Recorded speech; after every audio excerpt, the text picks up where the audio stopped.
argument from Hindu nationalists that Dr. Babasaheb Ambedkar opposed Article 370 of the Constitution of India. He did not violate it. So what is the view, your view on it? Article 370 of the Constitution. Dr. Ambedkar made it very clear that he would prefer a plebiscite to settle the Kashmiri question. He was not for an imposition of Indian rule on Kashmir as it existed at that point in time.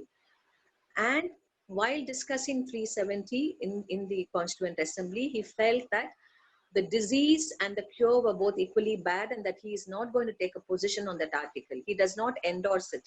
And those who say that he endorsed it forget that he equally was for a plebiscite to decide the Kashmiri question. Thank you. Did Ambedkar support the centralization of Hindi language? What's the view of Ambedkar's on federalism? I've actually spoken about this in my last lecture as well. Ambedkar had a complex position on language. He felt at the time that the linguistic division of states was coming to be, that it's a good thing to have a linguistic division because we all have these strong histories and cultures and identities. But the problem is that if each of us then only holds on to our sense of language and culture and identity, each of us would become a nationality. And if we are to be part of the Union of India, that is not going to help the case of the Union of India. Therefore, we all should submit to agreeing to a common official language, which could be Hindi. Now, he was for a unitary state. He was for a federal government that retained for itself certain discretionary powers.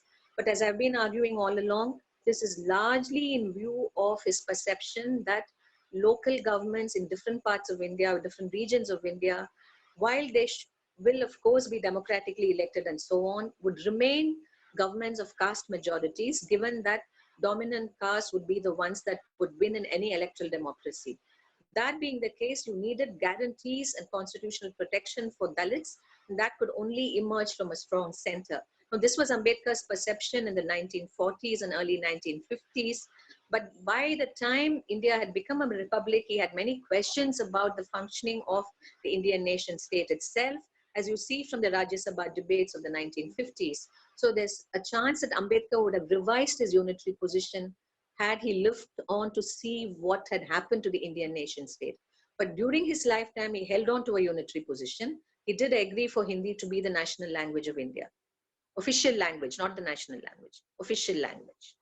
Thank you. Good morning, Professor. Thank you for the lecture. I just had not a couple of questions, but questions along the same line, because I wanted to understand what exactly the nature of Ambedkar's engagement with the RSS was with respect to the, conceptualization of nationhood and nationality, and also kind of his relationship with Golwalkar and whether Hindu nationalists had any view on caste within the image of a nation and nationhood. Ambedkar did not engage with the RSS so much as he did with the writings of Savarkar and the Hindu Mahasabha, so which are present largely in Pakistan or the partition of India and in some of his early writings. So Ambedkar was extremely critical of the vision of nation, nationality and nationhood put forth by the Hindu Mahasabha, which for him was really an affirmation of Hindu upper caste, Varnashrama Dharma nationalism. It was a very clear sense of that. And he was very critical of the kind of extremely sort of disinterest in Republican democratic politics that the Mahasabha obviously had recourse to. While the Mahasabha had agreed to the existence of Muslims as citizens of India, it obviously saw them as subordinate citizens. And this is something Ambedkar points out and says, this is deeply problematic. You will not give them any political protection or constitutional guarantees. You want them to accept a minority status the way they are and stay as junior subordinate citizens, which is why I would endorse their claims to nationality and nationhood and endorse their claims to being a separate nation. And he says, if you think that you can be a nation with all the caveats that Ambedkar had about nationhood, why cannot you concede that the Muslims have an equal right to be a nation? So nationality, as he understood it, as I've tried to explain in the course of my lecture, was a very complex thing. Often he tried to sort of situate it within the language of Republican democracy that he himself favored. But because the nation as a historical construct, historical possibility, had emerged, it was also linked to ethnicity, language, religion, and so on. You find them trying to negotiate between these two levels of thinking about the nation as a republic and as a linguistic, ethnic, religious construct. And as far as the question of Pakistan was concerned, he tends to veer towards the latter rather than towards the republic. And that is also in the consequence of the way he understands the Muslim League itself. He doesn't see the Muslim League as representing broad democratic interests. That's a history that he has with the Muslim League from fairly early on. So these are some of the complex contexts within which we have to understand his pronouncements on Muslim nationalism. But nowhere ever does he concede that the Hindu right has a case that can be endorsed from a Republican, democratic, or cultural point of view. That's something we can be very clear about, and that's something we can say fairly clearly. In your previous lectures, you had spoken of how Ambedkar considered religion as a crucial component of social life. And today you had discussed how he looked to nationalism and the idea of nationality as a possibility for forging fraternity. In the same lines, do we know anything about what he thought of literature or art in general as having the potential to forge a sort of common shared emotional universe? Yeah. One thing I want us to keep in mind that Ambedkar's conception of the nation as a possible form of political expression of the people's sovereign will is a historical inheritance which he cannot put by. But he is always trying to square his sense of the ideal society, which is a democratic republic committed to social and economic justice, with the idea of a nation. So it is not that in the 40s he awakens to nationality and therefore sees the nation as an ideal political form. I am not making that point. I want to be clear on that. So the question of the nation becomes very important in the manner in which it comes to be posed in the 1940s on account of the Lahore resolution of the Muslim League and on account of the increasing vociferous voice of the Hindu nationalist right wing within Congress and outside of it. Therefore, for Ambedkar, the question of religion and nation becomes important. And the arguments he advances in Pakistan are problematic, but those arguments are also contingent, they are strategic, and we need to see them as such. Now, as to whether he saw a role for language, culture, and literature, and so on, Ambedkar had a very deep sense of how cultures live in language. He was very clear in his understanding of how cultures work with respect to language. So to that extent, he saw languages as nurturing and as holding the cultural inner life of a people. The only point he wished to make with respect to art and culture in this regard was that the development of linguistic cultural resources need not be confused with the development of an official language which in an everyday sense would help various linguistic units to communicate and stay in touch with each other. And it is in that context he brings up Hindi. Now, whether he has envisages a specific role for art and literature, he hasn't spoken about it at great length, but he himself draws a lot on literature in his writings. I mean, one can sort of list the number of people he quotes, apart from those he sees in the Hindu context when he quotes them for various reasons. From Mahabharata, for instance, he quotes a number of writers from modern Western literature. William Morris, for instance. He also speaks of the importance of the writings of Victor Hugo to his own purpose. As we know, he taught himself painting and music towards the end of his life. And he was very careful in the choice of the Buddha iconography that he wanted when he wished to convert.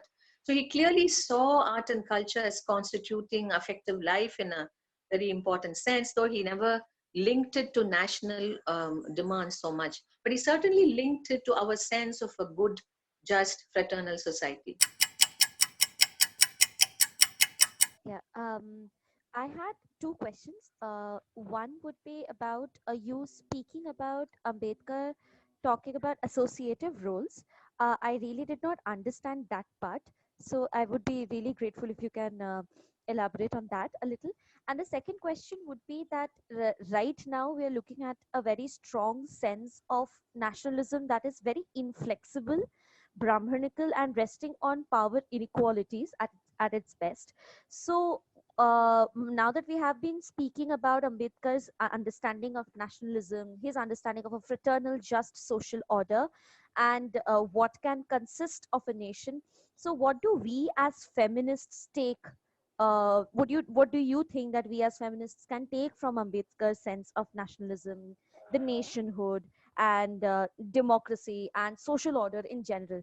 Because if every nation has to have a historical process through which it becomes a nation, then the process of rendering all such social inequalities, which also contain patriarchy, gender inequalities, caste inequalities, class inequalities, so that is a long fight. So how do we as feminists sort of negotiate with that idea is what I wanted to ask. Yeah, the idea of the associated life is something I've been referring to in all my previous lectures. It's an idea that Ambedkar took over from the philosopher John Dewey, and he felt that human beings become human only in terms of the way they relate to each other. One human being does not make a human being. Human beings are human precisely because they have the potential to come together in what he called associated life, where you associate yourself with another human being in a spirit of respect, mutuality, and equality. So for him, that was a vision of a society which was very obverse of the caste order, where you remain atomized in your caste. So for him, that becomes an ideal sort of social existence. And he refers to it using many, many other words. As for how do we understand Ambedkar in today's context, in the face of this very aggressive nationalism, I want us to therefore also look back and take Ambedkar's critique of the Indian National Congress seriously, and Ambedkar's critique of nationalism as it had emerged in India seriously, because if we are to understand why we are left with this aggressive, muscular, masculinized nationalism today, it's also because our claims to nationhood in the past were themselves based on extremely limited notions of representation.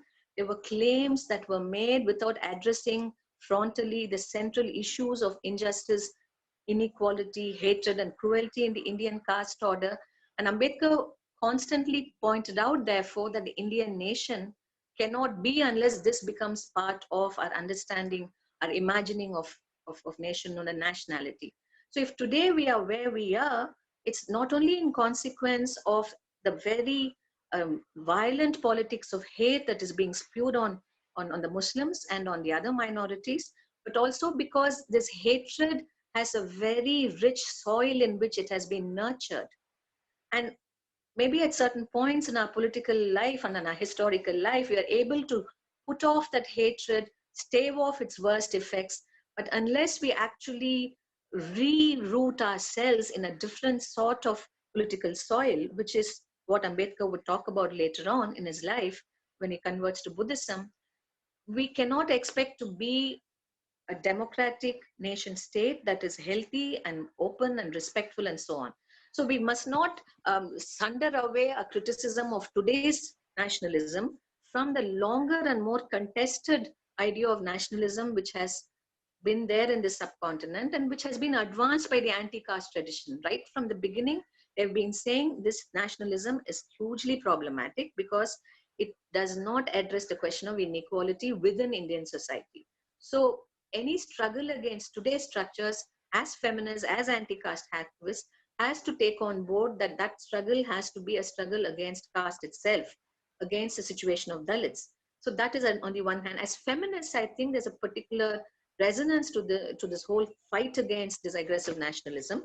And Ambedkar himself argues why that must be so, because as he points out in Pakistan, quoting the French philosopher Ernest Renan, that women become the seedbed of nationalism. The abduction of women, which is a constant feature of rioting throughout the 1930s and 40s in undivided India, and what happened during partition. This is something I sort of also referred to earlier, that women were abducted, women were submitted to sexual indignities, violence, rape, and murder.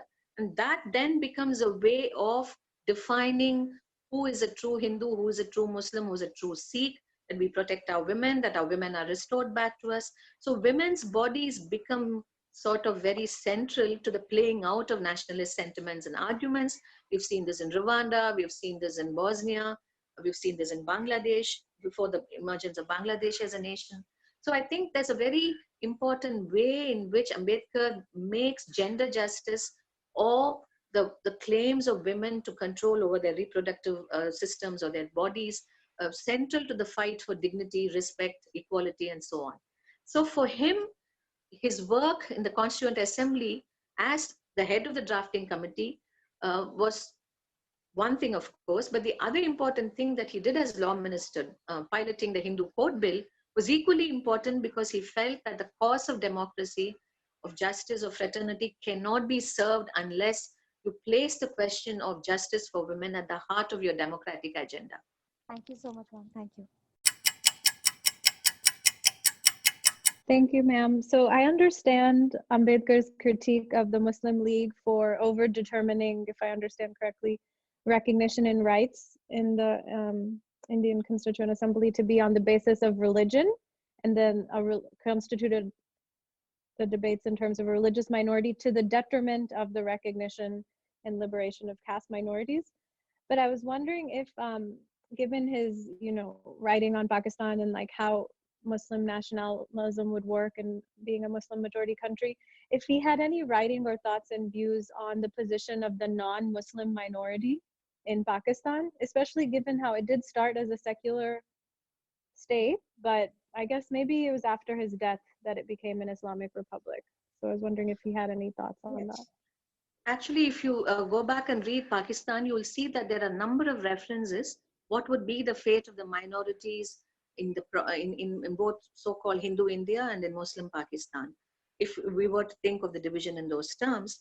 And he does talk of the importance of constitutional guarantees and of how you must not resort to a system where the way you treat your minorities depends on the way the other nation treats its minorities. That sort of bullying which he feels the Muslim League had earlier set in place must be that must be ended, and that the rights of minorities must be supported by constitutional guarantees and by allowing for a system of representation that will not dilute minority presence in public and political life. That's something he constantly keeps coming back to, which is why I think when we read Pakistan, it's important to cross-read it with other texts where he talks of the importance of minority participation on an equal basis in public and political life. So he would completely concede the importance of supporting the rights of non-Muslim minorities in states which later on announced themselves to be religious states, theological states. But as you said, at this point in time, Pakistan was still a so-called secular demand. Thank you. Hi, madam. Thank you for the lecture today. Hi, quick question, something related to women self-respect. So the Madras Devadasis Act, right, that happened in 1947, Muthulakshmi Reddy and Periyar made a law passed to prevention in that time of Madras, and then later on the Bombay Devadasi protection came. What about the rest of the India?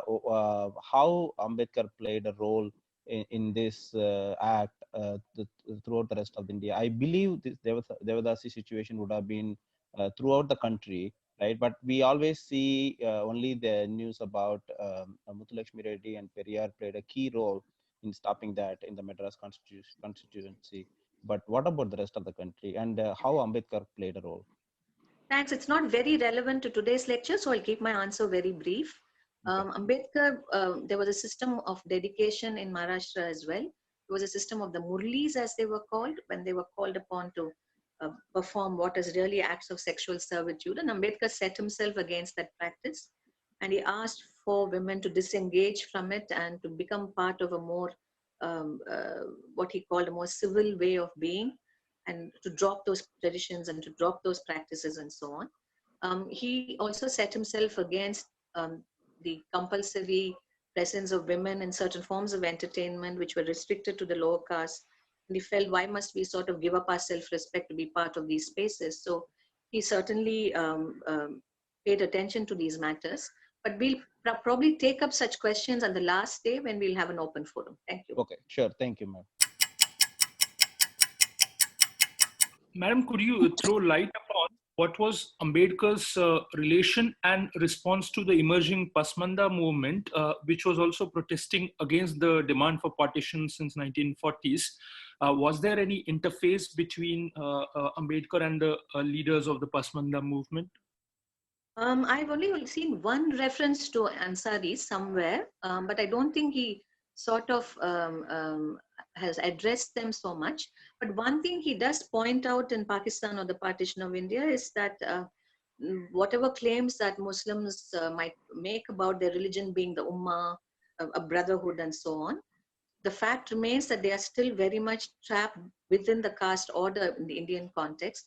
And there does exist a hierarchy amongst Muslims, and he refers to that in Pakistan or the partition of India fairly clearly. And he says that the claims of being being a brotherhood, therefore, something that you must keep reflecting on. And that is what actually ties you to your Indian brethren rather than any sort of ecumenical religious and cultural ties. That's an argument he makes. So he's very cognizant of the existence of caste within Islamic communities in the Indian subcontinent.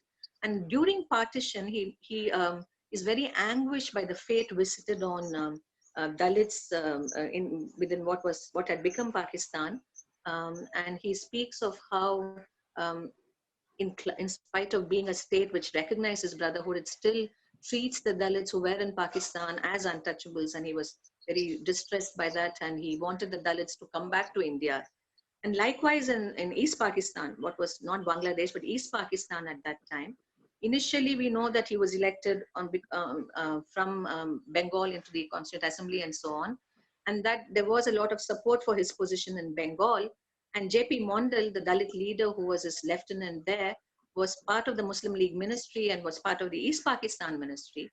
But he discovered to his discomfort that the whole interest of the Muslim League in the caste question was largely strategic, that it was not interested in addressing issues to do with untouchability or with the economics of untouchability. And Mondal himself returned to India after that. So I think Ambedkar was very aware of the way caste played itself out in Islamic communities in the Indian context. But whether he had any official relationship with the emerging movement, or whether he has made other statements, of which I don't know. There must be some, I don't know. But I haven't seen any references. Oh, ma'am, thanks for your time. So I have a question. Why RSS killed Gandhi instead of Ambedkar? Because Ambedkar was more critic about Hindu religion and Hindutva, right? So why their target was Gandhi than Ambedkar? Any idea on that? I mean, it's a counterfactual question. They didn't kill Ambedkar, so it's hard to answer why they didn't kill him. But I think Ambedkar's critique of Hinduism was complete and maximalist. He didn't see that. He didn't see Hinduism as holding any redemptive possibilities, whereas Gandhi did. And I think for the RSS, while it's trying to establish its hegemony within the Hindu community, anybody who is making claims on behalf of Hinduism that are different from the RSS's own claims is obviously a problem, right? And Gandhi, I think, consistently has spoken of the importance of the Hindus and Muslims being united in what he called heart unity. This was not a position that he takes in the 1940s. This goes back to the 1900s. And I think Gandhi's position on Islam is deeply problematic and embarrassing for the Hindu nationalists, because they argue that the Muslims can never be part of a nation as it ought to emerge in India, which is a Hindu nation. So I think Gandhi's insistence on seeing Muslims as equal citizens is a problem for them, because Gandhi is making his claims on the basis of Hinduism. Whereas Ambedkar rejects Hinduism, he's just walked away from it, and so on and so forth. But, you know, I don't think it's a question of killing or not killing. It's also how they've attempted to appropriate Ambedkar over the years, not just now, because they see Ambedkar as posing a challenge, a very frontal, intellectual, philosophical challenge, which they don't wish to meet, and which they wish to sort of address only by appropriating his writings in extremely select ways. So I think we might want to look at that question in those terms as well. Thanks, ma'am. So did Ambedkar believe Muslim and Hindus can't live together? Was he critical, as he states, in other words, Islam can never allow a true religion to adopt India as his motherland and regard a Hindu as his kith and kin? That is a statement from the 1940s edition of Pakistan or the Partition of India. I would urge all of you to go and read the last two chapters of the book as it exists today, where he points to the fact that this coexistence of Hindus and Muslims is historical. It's been there for a long time. We have lived together. We share many things. The question is, what parts of our lives do we wish to emphasize? And what parts of our life do we want to turn away from? So I think that statement which he makes in the 1940 edition is what you have quoted. And Ambedkar is sort of arguing, as he makes it very clear, keeping in mind Hindu anxieties and questions about Pakistan. And he's not arguing as himself. In fact, he says that people say that my point of view is not made evident in this, and I have made good that criticism. I have responded to that criticism, and I've added a few extra chapters. And in those extra chapters, he makes it clear that he doesn't think coexistence is impossible, but on what terms are we going to coexist is the question. And he's far more sharply sort of critical of the impossibility of coexistence if the Hindus continue to remain attached to their version of nationalism in the last two essays than he is in the previous essays. While making constitution, while abolition of untouchability, bonded labor, and others were they were specifically removed, why did not Ambedkar provide a directive to remove the caste system altogether? If you follow the Constituent Assembly debates, you will notice how Ambedkar had to constantly make only minimalist demands. The vociferous presence of the Hindu right wing in the Constituent Assembly, the fact that every argument Ambedkar makes for a just fraternal society has to be very carefully hedged and argued within limits, you'll see that he is left with not too much negotiating space or room. And the one point where he does make his presence felt is when he walks away saying that he cannot be party to discussions where the legitimate demands of Dalits as an oppressed minority are not even being taken seriously, which is when they sort of bring him back and try to sort of work out a solution for what we call reservation. So I think Ambedkar was in a very unenviable position of being a single person minority in a Constituent Assembly dominated by liberal interests on the one hand, by extreme Hindu right-wing interests on the other, and by left-wingers who were not addressing the caste question. So I think given these extremely structural restraints on what he could say and do, the most he could manage was to have untouchability abolished, which was something the Gandhians also supported. So I think one must not have any maximalist expectations of what Ambedkar could have achieved in the Constituent Assembly. And he is always speaking in an extremely restrained tone. And you see where that comes from. He simply did not have maneuvering space or room.